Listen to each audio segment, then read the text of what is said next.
obtener un halógeno, en este caso el cloro.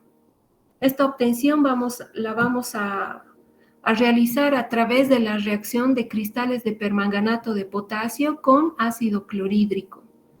Es de esa manera como podemos obtener el gas cloro. Otro objetivo será describir las propiedades físicas y químicas de los halógenos, algunas como por ejemplo el poder decolorante, el poder oxidante. ¿Qué acción tienen los halógenos sobre los metales, sobre los no metales? El desplazamiento de ioduros y bromuros a través del agua de cloro, preparación del agua de cloro. Bien. Si hacemos memoria, hemos analizado de dónde proviene, por ejemplo, la palabra oxígeno y qué significa la palabra hidrógeno. Ahora vamos a tocar la palabra halógeno. Deriva del griego y significa formador de sales. Si ustedes recuerdan, oxígeno, ¿qué era? ¿Formador de qué? ¿Quién recuerda?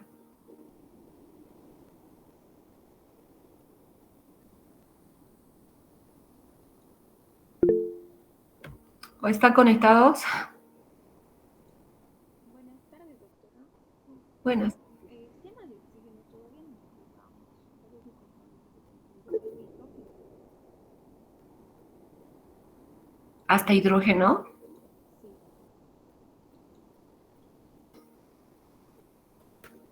Con ustedes es el grupo que estoy más adelantada. ¿Qué oxígeno ya hemos hecho o no? No, doctora, bueno, yo sí también tengo solo hasta hidrógeno el tema de avance. Ya.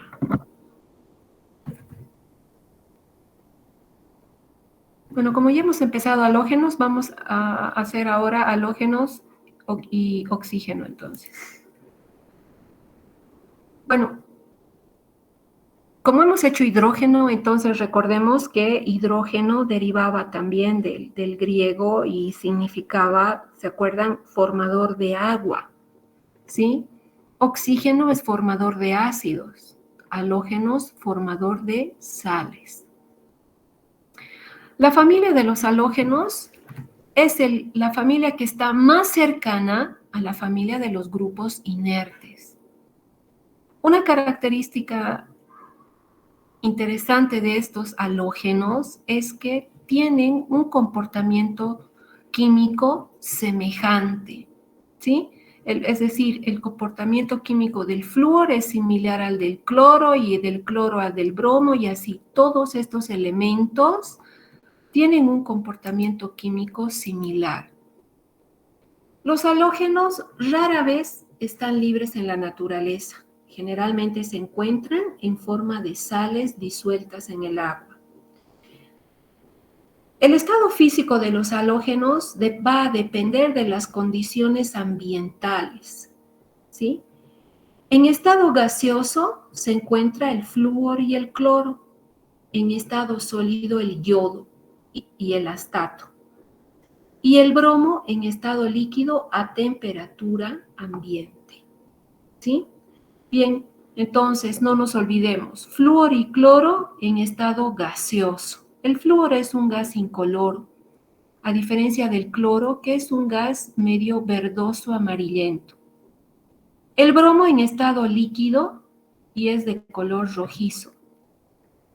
El yodo en estado sólido, sólido, y es de color morado, ¿sí? Bien. Hablando de generalidades, podemos decir que los halógenos son tóxicos y venenosos, todos los halógenos, pero esta toxicidad va a disminuir a medida que aumenta el número atómico, es decir, entre el flúor y el astato, ¿cuál será el menos tóxico? Astato, doctora. Correcto, porque estamos observando que el número atómico aumenta, ¿verdad? Entre el flúor y el bromo, ¿cuál sería el más tóxico? Flúor. Flúor, muy bien, muy bien. Entonces, a partir de esta afirmación, nosotros podemos jugar, ¿no? Y teóricamente podemos indicar cuál es más tóxico, cuál es menos tóxico en relación al número atómico.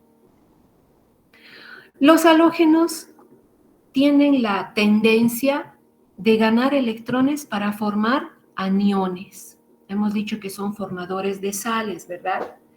Entonces, a partir de este comportamiento es que tienen un poder oxidativo, pero el flúor es un oxidante energético o enérgico y el yodo es un oxidante débil, ¿sí? Dentro de las propiedades de los halógenos podemos decir que estas son moléculas diatómicas que contienen enlaces covalentes. Los halógenos, al ser moléculas diatómicas no polares, presentan puntos de fusión y de ebullición bajos, ¿sí? Sin embargo, van aumentando desde el flúor hasta el yodo, ¿sí? El punto de ebullición va aumentando desde flúor hasta yodo, es decir, el flúor es el que más bajo tiene el punto de fusión y ebullición y seguramente irá aumentando hasta llegar a yodo. En cuanto a la reactividad química, este aumento es en sentido opuesto, es decir, de yodo a flúor. El más reactivo, flúor, y el menos reactivo, el yodo. ¿Sí? Todos los halógenos son altamente electronegativos. Y esta electronegatividad va en aumento de yodo a flúor.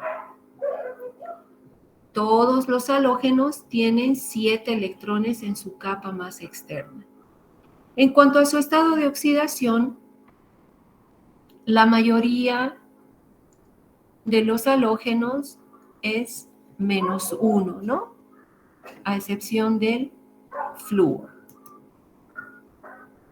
Bien, a partir de aquí ustedes están observando una descripción con los puntos más importantes de cada halógeno, ¿no? Empezamos con el flúor, su número atómico es 9, se encuentra en el grupo 17 de la tabla periódica, su símbolo es F, sabemos que su estado es gaseoso a temperatura ambiente. En la bibliografía anterior nos decía que es un gas incoloro, ¿no? Pero con una tendencia a un amarillo bastante pálido. Ya sabemos que los halógenos forman moléculas diatómicas. De todos los halógenos es el más electronegativo y reactivo, el flúor, ¿sí? El flúor en su estado puro es altamente peligroso, puede causar graves quemaduras al contacto con la piel. ¿Cuáles son las propiedades de este elemento? Hemos dicho que era muy oxidativo, el más reactivo. En la naturaleza vamos a encontrar en forma de fluoruros, y estos fluoruros se utilizan para la elaboración de pastas dentríficas, insecticidas, ¿sí?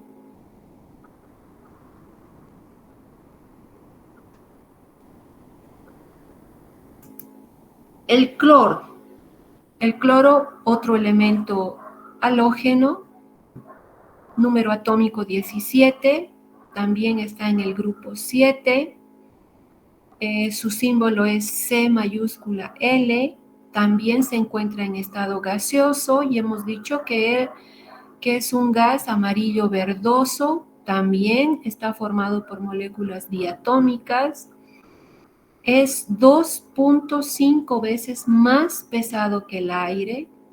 El olor del cloro es bastante desagradable y además es venenoso. Es un elemento abundante en la naturaleza, ¿sí?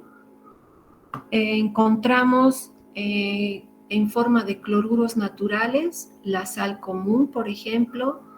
Dentro de las propiedades se utiliza como blanqueante en la industria del papel y textil, ¿no? En las telas.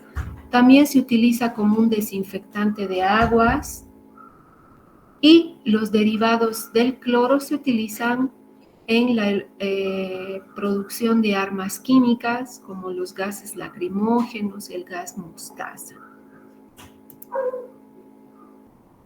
El bromo. El bromo sabemos que se encuentra en estado líquido. Este es muy volátil, ¿sí? Es un líquido rojo, es denso y volátil. ¿Qué quiere decir volátil? Que se evapora fácilmente a temperatura y presión estándar. Sus vapores son rojizos, parecidos al dióxido de nitrógeno. ¿Se acuerdan cuando hicimos reaccionar ácido nítrico con cobre? ¿Se acuerdan ese gas marrón que tenía el tubo de ensayo? Es muy similar. ¿Sí?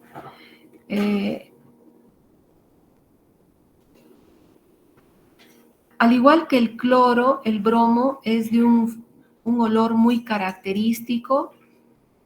Este es bastante desagradable, es intolerable, hasta insoportable, muy parecido al cloro. Causa una sensación de asfixia porque su olor es tan desagradable que uno como que involuntariamente no quiere respirar y causa esa sensación de ahogo, ¿no? Es el halógeno que se parece químicamente al cloro en cuanto a su comportamiento. Sin embargo, el bromo es menos reactivo. ¿Qué más podemos decir del bromo? Es muy soluble en agua, ¿sí? Se disuelve mejor en disolventes no polares, como el disulfuro de carbono, el tetracloruro de carbono. Reacciona fácilmente con muchos elementos. También, como el cloro tiene un fuerte efecto blanqueante, ¿sí? En su mayoría los halógenos tienen un poder blanqueador, ¿no? Decolorante. En la naturaleza lo vamos a encontrar en forma de bromuros. Y un ejemplo es el bromuro de plata, por ejemplo, que se utiliza para revelar una fotografía. El bromometano, otro derivado que se utiliza en la elaboración de plaguicidas. El yodo. El yodo también se encuentra en el grupo 17, su símbolo es una I mayúscula. También es una molécula diatómica. El yodo se utiliza principalmente en la medicina, también en la fotografía y como colorante. En la medicina se utiliza en forma de yoduro, porque es un elemento que sirve para la formación de la tiroxina, ¿no? La tiroxina es una sustancia que se produce en la tiroides y cuando la tiroides no funciona bien, entonces hay escasez o hay deficiencia de tiroxina, entonces se consume el yodo pero de manera controlada. También el yodo se utiliza como antiséptico, ¿no? Sobre todo en procesos quirúrgicos. ¿Qué más podemos decir del yodo? También se utiliza en la fotografía como colorante, ¿no? El yodo es el menos reactivo y el menos electronegativo. Todos son electronegativos, pero el yodo es en menor grado. El astato. El astato es un elemento bastante radioactivo, ¿sí? Los derivados de astato, sobre todo, se emplean en la medicina nuclear. Es un elemento bastante interesante es el halógeno más pesado y es el menos estable.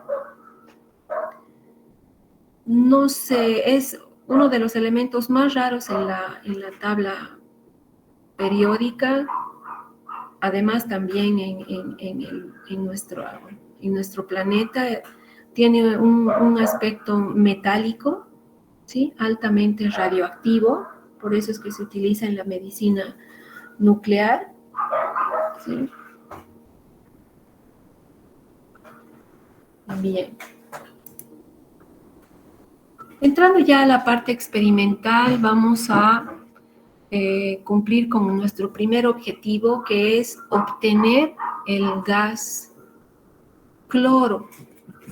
Y esto se va a poder realizar haciendo reaccionar cristales de permanganato de potasio con gotas de ácido clorhídrico, ¿sí? Producto de esta reacción se obtiene el cloro. ¿Cómo nos vamos a dar cuenta que estamos obteniendo el gas cloro? Por el color, ¿no? Hemos dicho que el cloro es amarillo verdoso, ¿no? Producto de esta reacción tenemos el cloruro de manganeso, el cloro, el gas cloro, el cloruro de potasio y agua.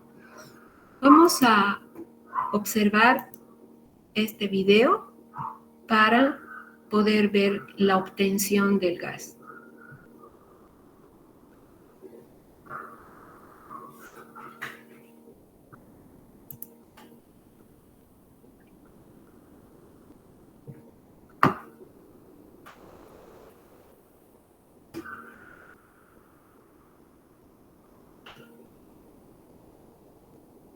Aquí un poquito voy a...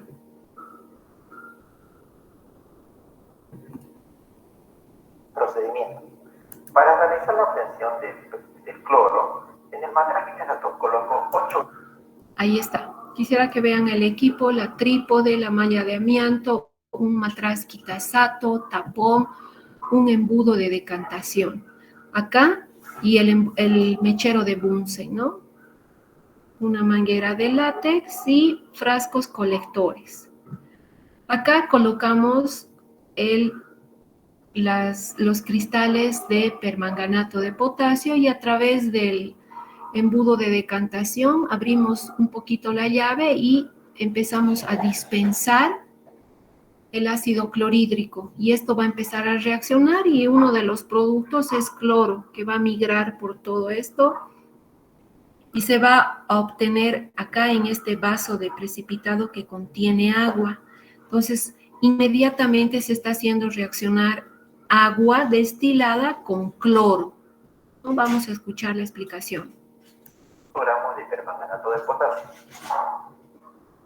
En el embudo de decantación coloco 25 ml de ácido clorhídrico relación 1:2. Para esta reacción voy a necesitar el mechero. Una vez que coloco el mechero, abro la válvula del embudo para que de esta manera el ácido caiga gota a gota y así reaccione con mi permanganato de potasio.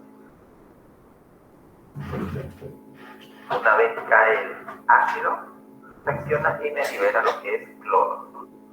Carácter ácido. Para ver el carácter ácido del cloro, el cloro que está siendo obtenido. Miren, esta empieza a burbujear y eso es porque ya hay producción de cloro, ¿no? Y el cloro es lo que está reaccionando en este momento con el agua. Cuando el halógeno reacciona con el agua, forma un ácido. Vamos a escuchar. Por la reacción del ácido con el permanganato, yo lo hago burbujear en un vaso de precipitado que contiene agua destilada. Este cloro, al reaccionar con el agua, me forma lo que es ácido clorhídrico, ácido hipoclorito. Por lo tanto, al formarse esos ácidos, el pH de la solución va a ser un pH ácido. Poder de colorante.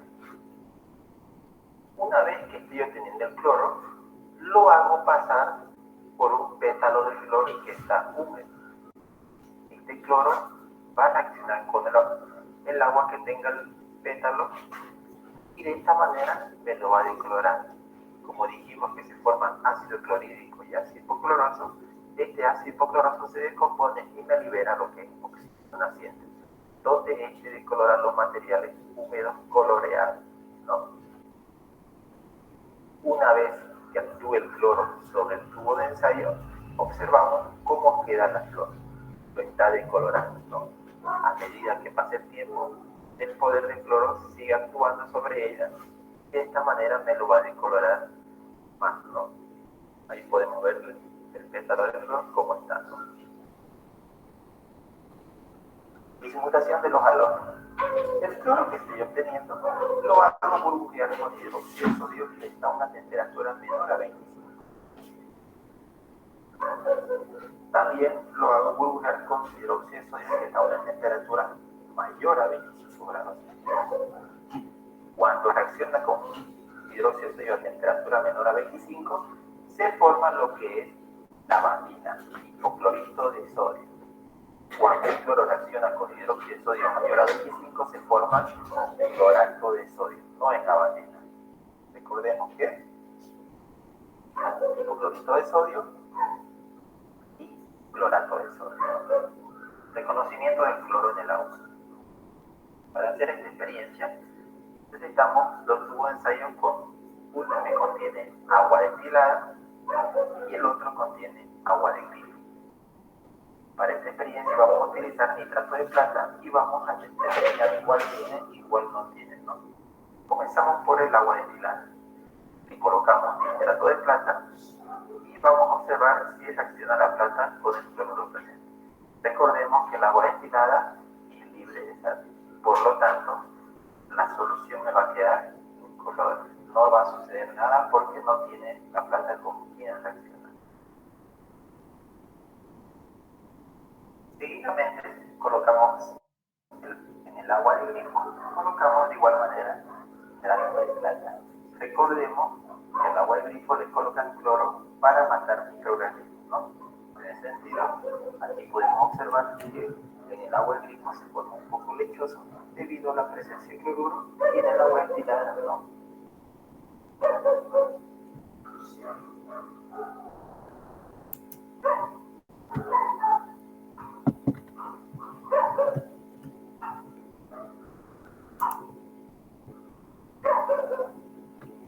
Bien.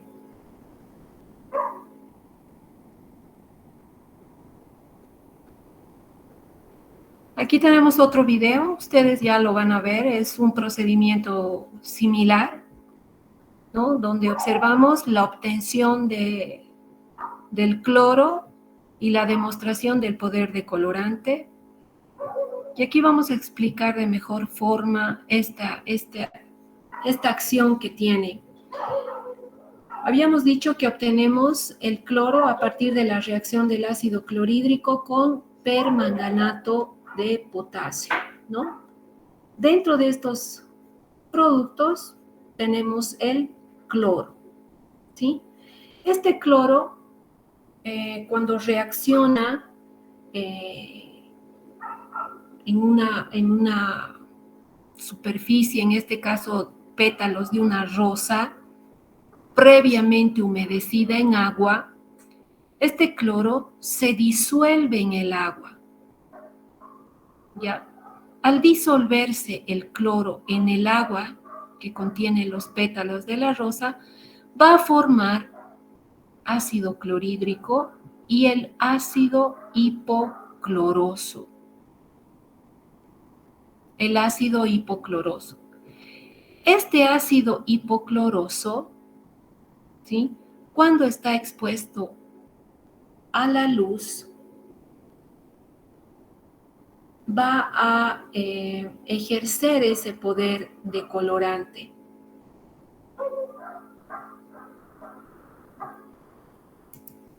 Y nosotros podemos observar que los pétalos de la rosa van a ir perdiendo color. Vamos a observar acá en el video.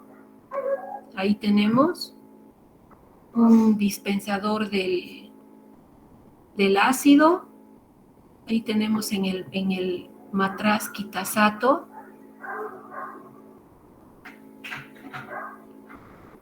el permanganato y vemos cómo están abriendo la llave de paso, ¿no? Para que el gas fluya.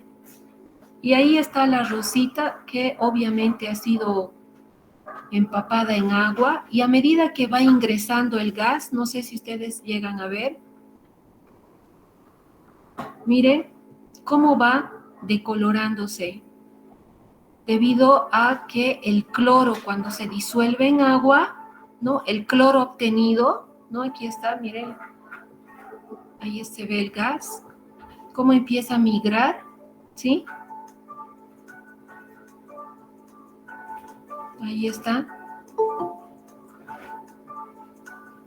Está suspendida en agua, ¿no? Miren el gas medio amarillento. Se disuelve en el agua y inmediatamente se forma el gas hipocloroso, el responsable de la decoloración de los pétalos de rosa. Ahí está, miren, totalmente decolorado, ¿no? Miren, si comparamos. Entonces, a eso es que se debe el poder decolorante del cloro, ¿no? Perdón. Bien, pasamos al siguiente. Ahí también ustedes pueden ver este video donde lo explica de otra manera acá el profesor. El efecto que tienen los halógenos sobre los metales. Habíamos dicho que los halógenos son altamente electronegativos. Y esta propiedad de ser electronegativos les confiere la acción oxidativa que pueden tener los halógenos, ¿sí? Entonces, mientras más electronegativo sea el halógeno, su poder oxidativo va a ser mayor. Mientras menos electronegativo sea, su acción va a ser reductora, ¿sí? Y una prueba de aquello es que si a una solución de cloro le añadimos un metal, ¿sí? Un metal, observamos que rápidamente se ejerce esta acción oxidativa, provocando un precipitado en el metal, prueba de la oxidación, ¿sí? Entonces, la acción sobre los metales en los halógenos está referida a la electronegatividad. ¿Qué acción tienen? Oxidativa. Mientras más electronegativo, más oxidativa. Mientras menos electronegativo, va a ser reductor. Y ahí tenemos ejemplos. Cloro con el cobre, ¿no? Se va a formar el cloruro de cobre, que es una solución de color turquesa, ¿no? El cloruro de cobre. Esta reacción es bastante lenta, por cierto. Otro ejemplo es el cloro, el gas cloro con el sodio, ¿no? Cuando reaccionan, va a dar lugar a la formación de cloruro de sodio.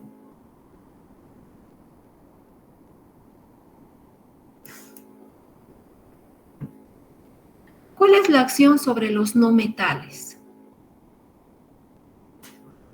Cuando un halógeno reacciona con un no metal, se da lugar a la formación de iones mucho más complejos, como por ejemplo, cuando reacciona el fósforo con el gas, ¿sí? Con este gas cloro.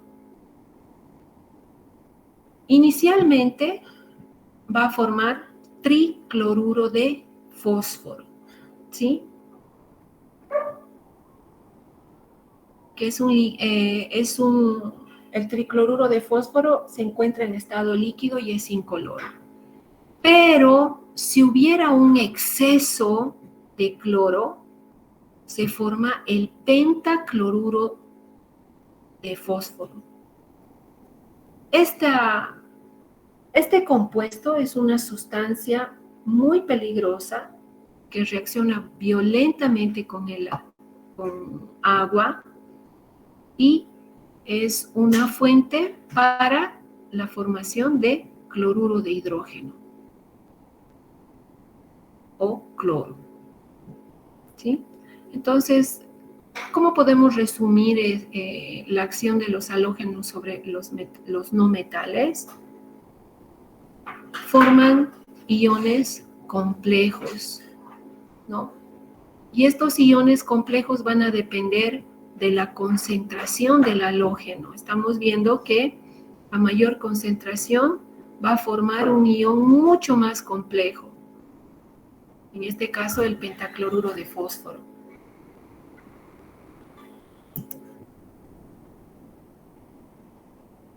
En cuanto a la preparación del agua de cloro, sabemos que cuando el cloro reacciona con el agua, se disuelve en agua, se forma el ácido hipocloroso, ¿sí?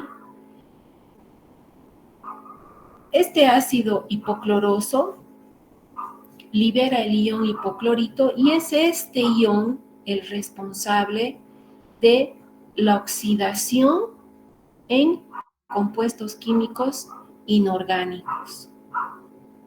Llámese hierro, manganeso, nitritos, amonio, sulfuro. ¿Sí? Bien. La preparación del agua de cloro es variable según la función que vaya a cumplir. Si nosotros queremos preparar agua de cloro para desinfectar superficies y pisos o utensilios de limpieza, ¿no? Podemos prepararlo a una concentración de 0.1%.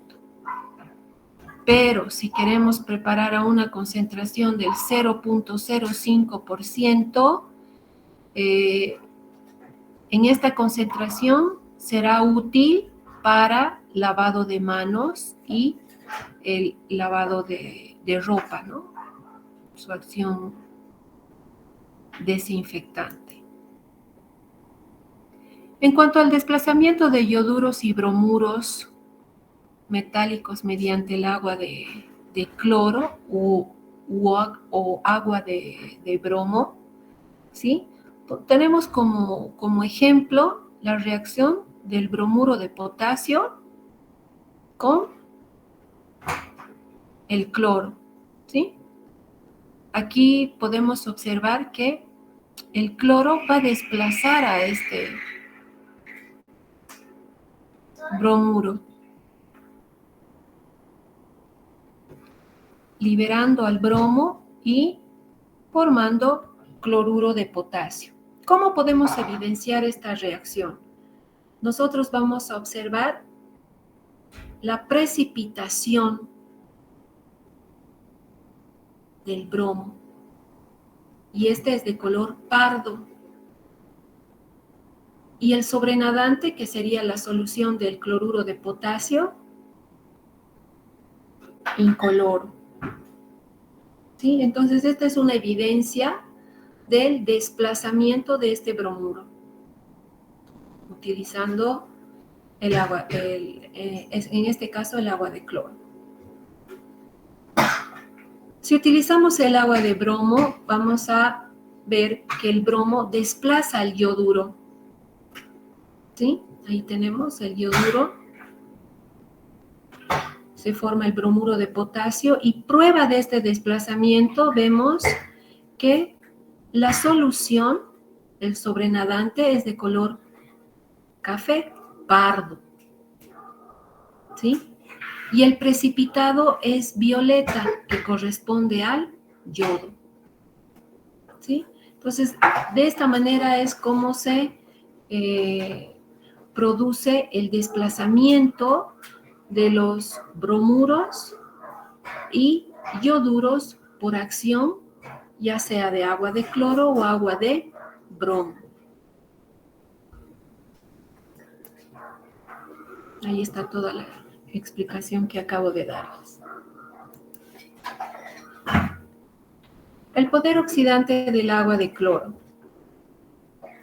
Para demostrar este poder oxidante, podemos tomar como ejemplo el tricloruro férrico, ¿sí?, que reacciona con hidróxido de sodio. El tricloruro férrico, cuando reacciona con el hidróxido de sodio, va a formar el hidróxido de hierro más sulfato de sodio.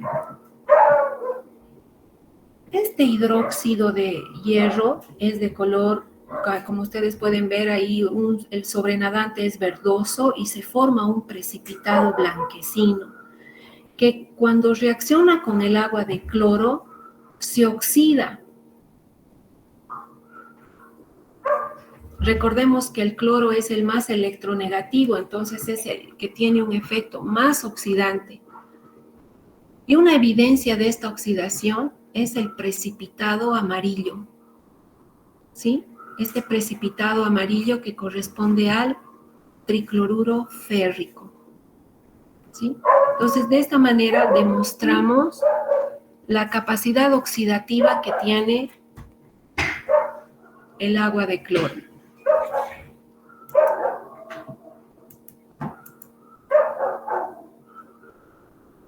Bien, ¿hasta aquí tienen alguna pregunta?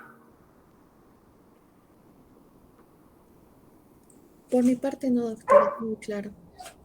Ok, bueno. Voy a entrar al...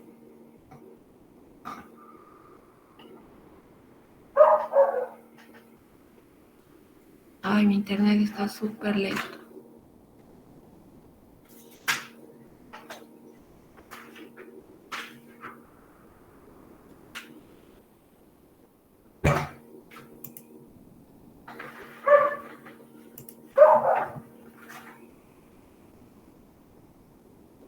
Vamos a explicar la unidad 11. Ya lo tenían ustedes la presentación en la plataforma. Es un tema bien bonito, al igual que el hidrógeno, nitrógeno, carbono, ya son temas bastante sencillitos. Entonces les voy a explicar el tema de oxígeno. Bien. Tanto para el hidrógeno, para el oxígeno, nitrógeno, carbono, halógenos, el objetivo siempre va a ser obtener ese elemento. En este caso, obtener el gas oxígeno. ¿Cómo vamos a obtener este gas? Descomponiendo el clorato de potasio. Ya habíamos hecho esto en el tema de clasificación de reacciones. Si ustedes recuerdan, un tipo de reacción es la por descomposición. ¿Cuál es el requisito para que se descomponga? En presencia de calor, ¿no? Se parte de una sustancia y se forma más de una. Entonces, cuando hacemos reaccionar el clorato de potasio en presencia de calor, este se va a descomponer en cloruro de potasio con desprendimiento de oxígeno, ¿no? Y aquí vemos que se añade un catalizador, el dióxido de manganeso. Otro objetivo será describir propiedades físicas y químicas de este elemento. Bien, para hablar un poco de la teoría, este elemento fue descubierto por Joseph Priestley el año 1774. La palabra oxígeno deriva del griego oxis, que significa ácido, y genos, generador. Oxígeno significa formador o generador de ácidos. ¿Cómo es que se descubre este elemento? Bueno, en el procedimiento experimental se estaba calentando el óxido de mercurio, ¿sí? Producto de esta reacción, de esta descomposición, se obtenían dos gases, uno de ellos el mercurio y otro el oxígeno. ¿Y cómo se dio cuenta de la presencia del oxígeno? Pues se vio que el oxígeno hacía que la vela, ¿sí?, arda con mayor intensidad, ¿sí? De esa manera es como se descubre este elemento. Aparentemente es algo bastante sencillo, pero en su momento fue algo muy interesante. El oxígeno es un elemento químico gaseoso, ¿sí? Este no tiene color, es incoloro, no tiene olor, es inodoro, y tampoco sabor, es insípido. Es uno de los elementos más abundantes en la corteza terrestre y es imprescindible para la vida. Aquí en esta presentación vemos que podemos leer que el oxígeno es vital. Vital quiere decir necesario, imprescindible, ¿no?, para los seres vivos, porque nos permite respirar. Sin respirar no podríamos vivir, ¿no? Posiblemente algunos minutos, pero después sería caótico. El oxígeno tiene diversas funciones en nuestro organismo. Uno de ellos es favorecer a través de la respiración la eliminación de las toxinas de nuestro cuerpo, ¿verdad? También el oxígeno es parte de la respiración celular de los seres vivos. El oxígeno participa de muchas reacciones químicas, permitiendo la formación de otras sustancias. Dentro de las propiedades químicas, el oxígeno es comburente, reacciona con no metales y forma los óxidos ácidos o los anhídridos, reacciona con metales y forma los óxidos básicos, y de manera general podemos decir que reacciona con muchos compuestos, a excepción de los metales nobles y gases nobles. Con estos no reacciona. Esto es una pregunta de examen, ¿no? Las reacciones que se dan con el oxígeno pueden ser de combustión, de oxidación. En cuanto a las propiedades físicas, hemos dicho que carece de propiedades organolépticas porque no tiene olor, color, ¿verdad?, sabor. Una forma de presentación del oxígeno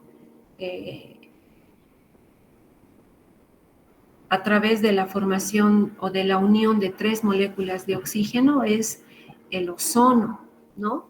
El ozono es de un olor bastante fuerte y penetrante. Se utiliza como decolorante de ceras, se utiliza en las féculas, grasas, barnices, ¿sí? Bien, para la obtención del oxígeno habíamos dicho que hacemos reaccionar clorato de potasio. Para acelerar la reacción, un catalizador, dióxido de manganeso. Sometemos a calor y, como podemos ver acá por todo este equipo, va a migrar el oxígeno y se recibe en un frasco colector, ¿no? Este frasco colector, por desplazamiento de agua, se va a recibir al oxígeno. ¿Cómo vamos a reconocer al oxígeno? Sí, aquí vamos a observar este video. Vamos a hacer una reacción de obtención de oxígeno. Para ello vamos a necesitar el clorato de potasio. La composición del clorato de potasio se descompone con catalizador, el dióxido de manganeso y el calor. Lo calentamos. Cuando esto se funda, aquí tengo un poquito de clorato de potasio con el dióxido de manganeso ya mezclado. Lo vamos a calentar y cuando se funda nosotros vamos a hacer una estilla de madera en inicio. O sea, vamos a poner un punto de fuego. Un punto de fuego rojo en la madera y vamos a ver qué sucede para comprobar una de las propiedades del oxígeno obtenido. Vamos a calentar.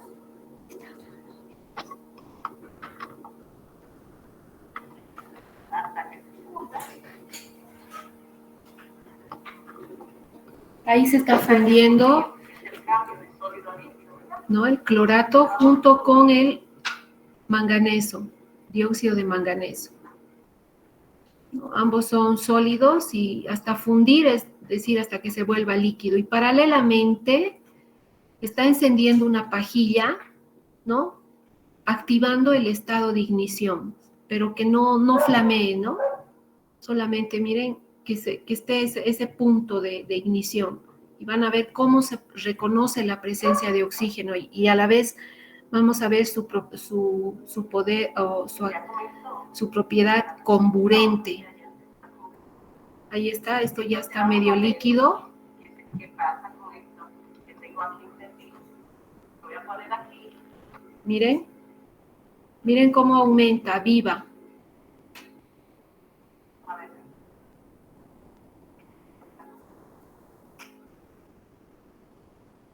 Está apagado, pero cuando ingresa, miren cómo se activa.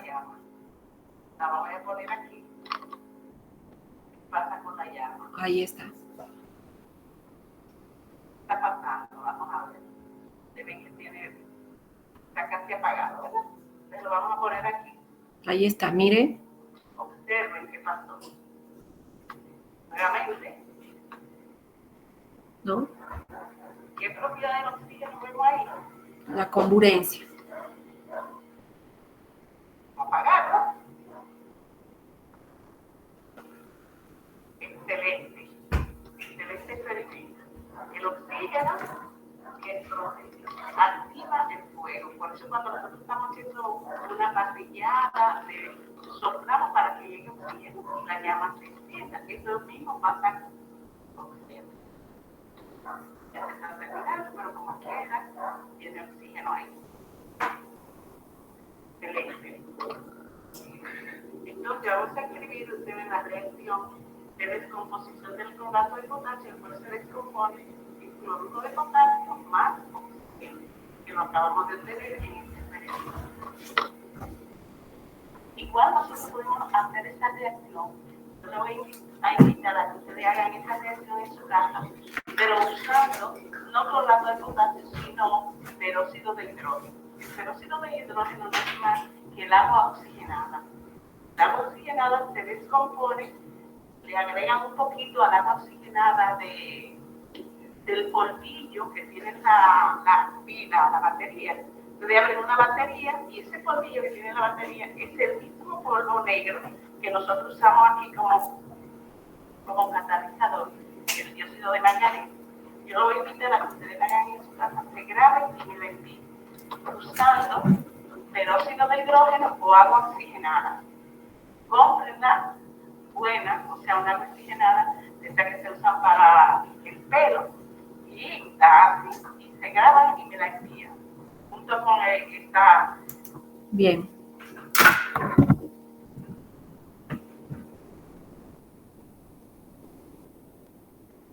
Entonces, ¿qué es lo que hemos observado? El poder comburente del oxígeno, ¿no? Acercamos la pajilla que se encuentra en su punto de ignición y ¿qué va a hacer? Va a aumentar la combustión, aviva la llama, ¿no? De esa manera reconocemos la presencia de el oxígeno. Bien. La acción con los metales. ¿Qué reacción tiene el oxígeno con los metales? Teóricamente sabemos que cuando un metal reacciona con el oxígeno forma los óxidos básicos, ¿sí? Como por ejemplo, calcio más oxígeno, óxido de calcio. Sodio más oxígeno, óxido de sodio. Óxidos básicos. Y estos óxidos básicos u óxidos metálicos, cuando reaccionan con agua, forman hidróxidos. Aquí tenemos un ejemplo. Tenemos una una lámina de aluminio, ¿sí? Y esta lámina de aluminio va a reaccionar con el oxígeno de una llama. Vamos a observar que se forma un polvillo blanquecino, ¿sí? Que cuando se disuelve en agua y le añadimos un indicador, este va a virar a azul, ¿sí? Evidencia de que se ha formado un óxido básico. Pero cuando este óxido básico reacciona con agua, forma un hidróxido, en este caso el hidróxido de aluminio. Lo propio con el magnesio, hierro, cobre, zinc, ¿no? Primero reaccionan con oxígeno, óxido de magnesio, y si reacciona con agua, un hidróxido, hidróxido de magnesio. Ahí tienen varios ejemplos. Podemos entonces concluir y decir que cuando los metales reaccionan con el oxígeno, ¿qué producen? Oxidación, ¿sí? Formando los óxidos básicos. Y cuando estos reaccionan con el agua, forman hidróxidos. Aquí vamos a ver, en la siguiente diapositiva vamos a ver un video que agrupa la reacción de un metal con el oxígeno y la reacción de un no metal con el oxígeno. En el caso de los no metales, se forman óxidos ácidos. Y estos óxidos ácidos, cuando reaccionan con agua, forman oxiácidos. Por ejemplo, el carbón. Cuando el carbón reacciona con el oxígeno, forma el dióxido de carbono. Este dióxido de carbono, cuando reacciona con agua, forma el ácido carbónico. ¿Sí? Entonces, vamos a ver este video que es muy ilustrativo para poder entender la reacción del oxígeno tanto con metales como no metales.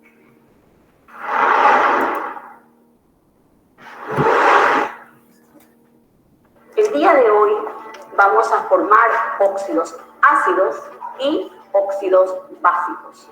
Los materiales a utilizar son los siguientes: magnesio, metal, tirillas de pH universal, vidrio reloj con óxido de magnesio, espátula, vaso de precipitación con agua, lámpara de alcohol, piola o el Erlenmeyer, y como no metal, el azufre.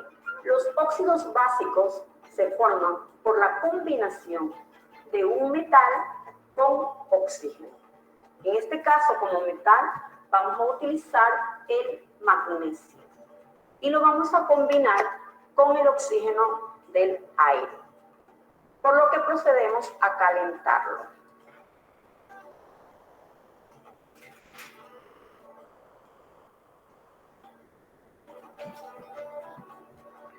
Podemos apreciar que se forma el óxido de magnesio, que es un polvo blanco.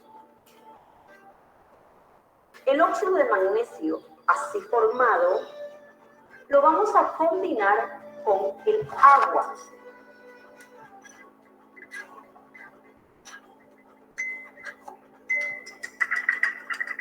Procedemos a disolverlo y con la ayuda del calor lo seguimos disolviendo.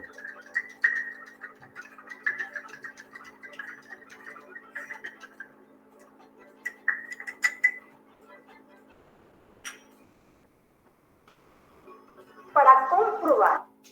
¿Qué ocurría cuando reaccionaba un óxido básico con agua? ¿Qué formaba?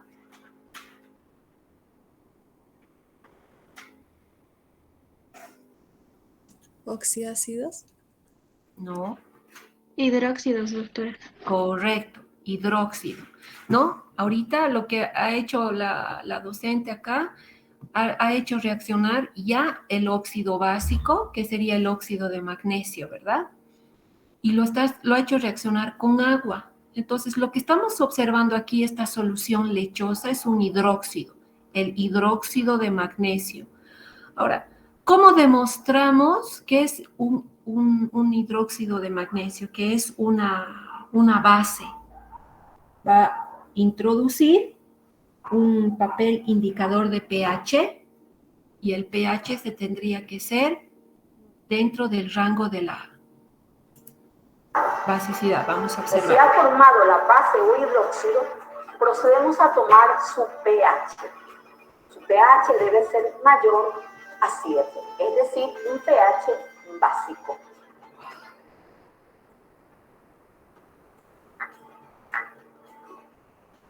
Tomamos la escala de las tirillas de pH universal y comparamos.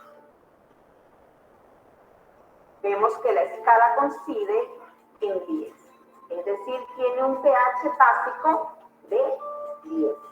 Vamos a formar los óxidos ácidos. Los óxidos ácidos se forman por la combinación de un no metal con el oxígeno.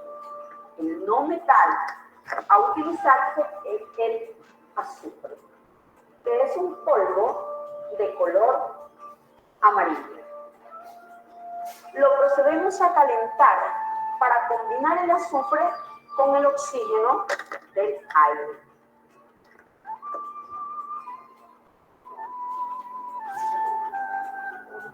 Se forma el dióxido de azufre, que es un gas de color blanquecino.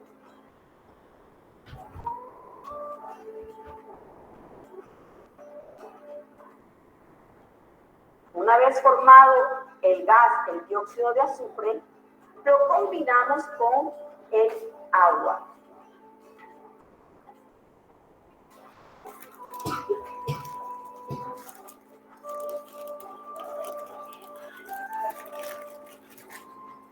Observamos cómo en la piola comienza a desprenderse el gas.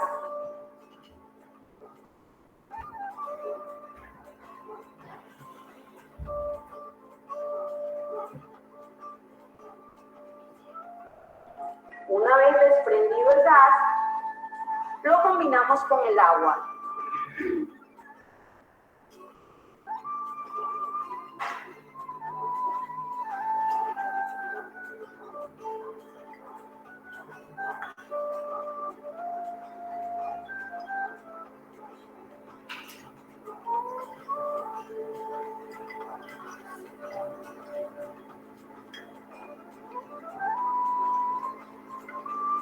Y procedemos a tomar su pH.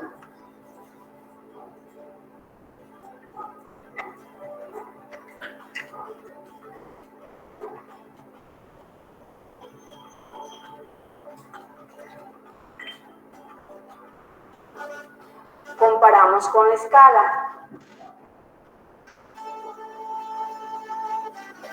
Y vemos, por comparación, que tiene un pH de 4, es decir, un pH ácido. Se ha formado el ácido sulfuroso.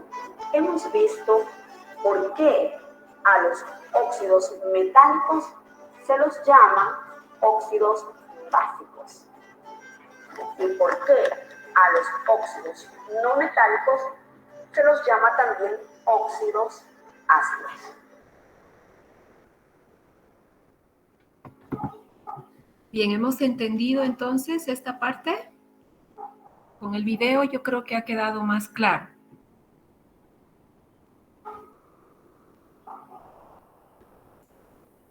Hola, ¿están ahí?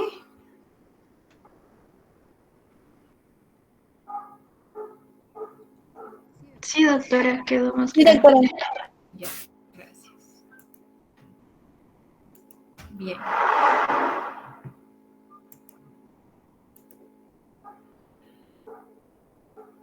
También podemos obtener oxígeno a partir de la oxilita. ¿Qué es la oxilita? Es el peróxido de sodio, ¿sí? es el peróxido de sodio. Cuando el peróxido de sodio reacciona con el agua, se forma hidróxido de sodio o sosa cáustica, nombre comercial, y oxígeno. ¿Sí? Es otra forma de obtener el gas oxígeno. Acá con este procedimiento experimental queremos mostrar cómo podemos obtener una llama sin fósforo. Esta reacción este efecto se puede producir haciendo reaccionar permanganato de potasio. Ahí tienen el permanganato de potasio. Se coloca en una cápsula con ayuda de una pipeta Pasteur o de una pipeta o un gotero de vidrio. Se añade gotas de ácido sulfúrico. Entonces, inmediatamente este va a formar productos, entre ellos el dióxido de manganeso, el dióxido de azufre, agua y sulfato de potasio. De estos, el dióxido de azufre,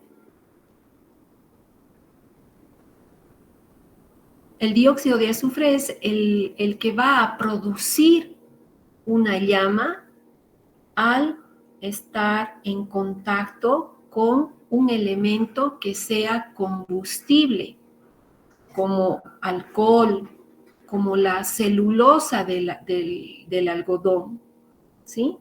Vamos a observar esto a través de este video.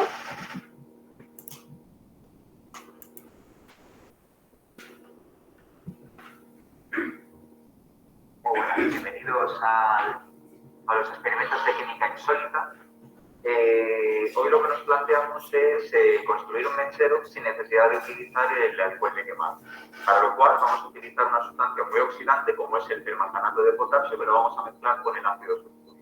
Y vamos a tener en cuenta que el ácido sulfúrico tiene la propiedad de desplazar a las sales de ácidos que tengan un punto de ebullición inferior, como es el caso del permanganato de potasio. De tal manera que es capaz de generar el hidrógeno sulfato de potasio por un lado y por otra parte el ácido mangánico, que enseguida se va a descomponer al tetraóxido de manganeso, que es que va a reaccionar claramente con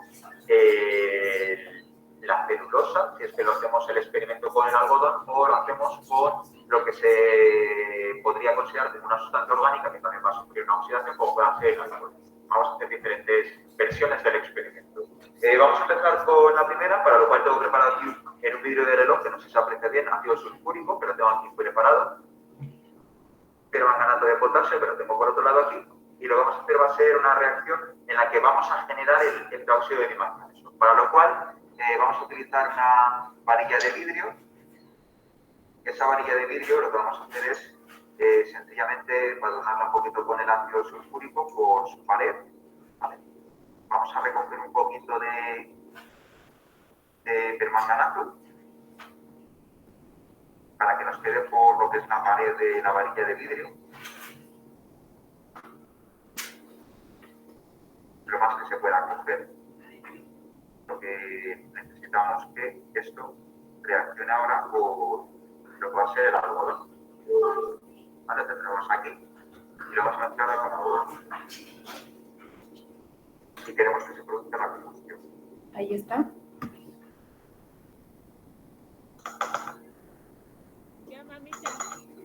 Ahí está, miren. Bien. Está tomando. Lo tenemos claramente.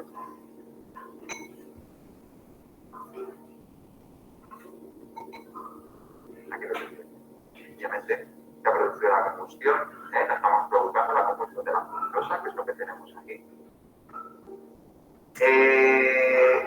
Variables o versiones distintas que podamos tener del experimento, pues las que vamos a ver ahora a continuación. Vamos a intentar hacerlo, a ver si conseguimos que nos salga bien el experimento. Pero pudiera ser, por ejemplo, trabajando directamente con mezclar directamente un poco de permanganato con una gota de ácido sulfúrico. Una vez llevar a cabo esa reacción, vamos a ponerle una superficie. Dice la práctica que se sugiere una superficie ignífuga, una superficie que no vaya a reaccionar. Tengo que preparar aquí una básica y con esta la vamos a llevar a cabo. Vamos a llevar a cabo sencillamente esa reacción. Entonces, vamos a añadirle una gota de ácido sulfúrico, sencillamente. Entonces, para eso, situado, me pongo directamente un poquito de permanganato que me sobró antes. Tengo que una cantidad, puede ser más o menos, ¿vale? No viene establecida una cantidad determinada, pero lo que nosotros nos vamos a hacer es sencillamente llevar a cabo sin necesidad de utilizar el algodón, que es el que nos ha dado precisamente la celulosa para llevarlo a cabo. Vamos a añadirle sencillamente una gota de ácido sulfúrico, una gota, simplemente nos sugiere, y dejar caer en esta mezcla. Vamos a meterle luego una gota de alcohol. O sea que lo que voy a hacer es añado, ¿vale? Voy a añadir sencillamente, voy a coger una pipetilla y con esa pipetilla vamos a hacer una adición que tenemos ahí del ácido sulfúrico, ¿vale? Entonces con esa adición voy a coger un poco de la pipeta y le añado después una gota de alcohol, que es el que va a proporcionar la sustancia. Vamos a ver cuál es el resultado.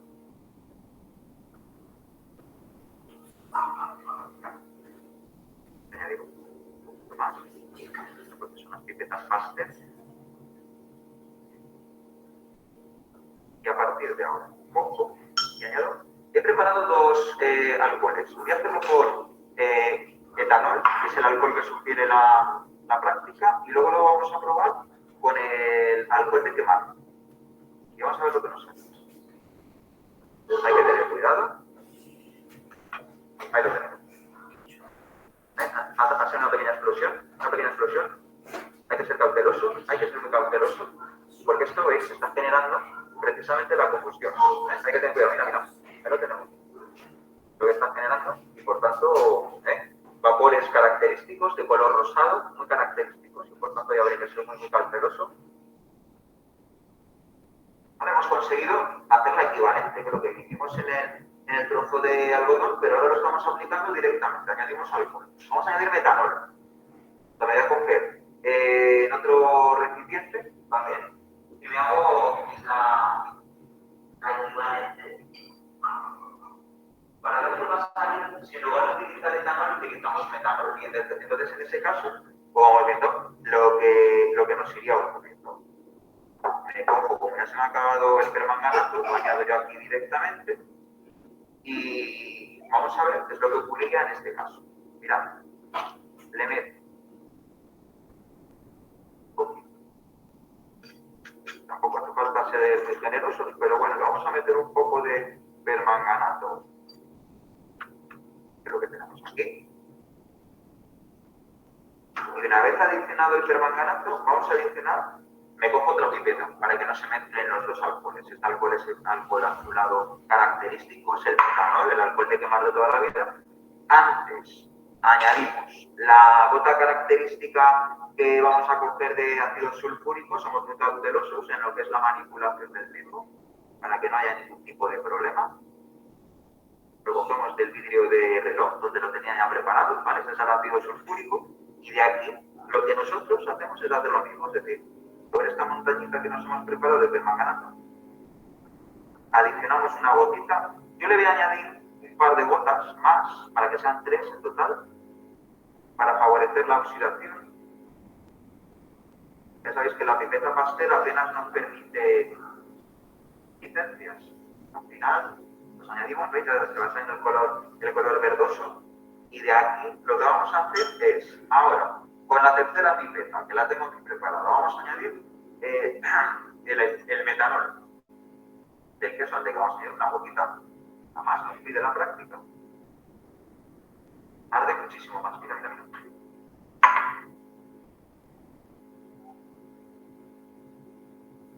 te voy a añadir un poco más, porque no sé si en el vídeo lo estáis viendo. Era evidente que efectivamente tenía que arder mucho más. Tenía que arder mucho más solamente. Alcohol de quemar, no es el alcohol de quemar. Y evidentemente el resultado va a ser mucho más espectacular. Existe. Bien.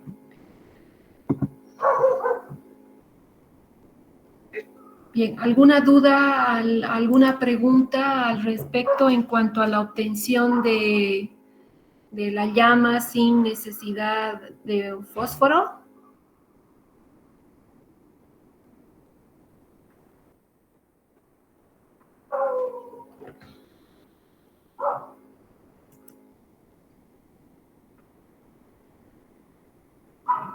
Bueno, como no hay ninguna pregunta, entonces con esto habríamos concluido las 2 unidades que tenía programadas. Pensé que oxígeno ya lo habíamos hecho, tenía pensado hacer halógeno y nitrógeno, pero bueno, vamos a completar esto.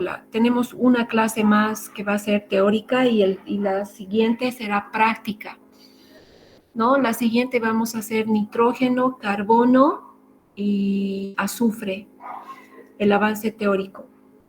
Y la subsiguiente haremos nuestra práctica correspondiente para ya concluir con todo el programa para la materia de química general.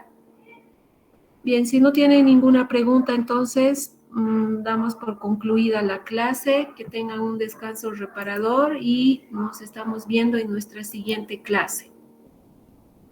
Buenas noches. Buenas noches, doctora. Buenas noches, doctora. Buenas noches.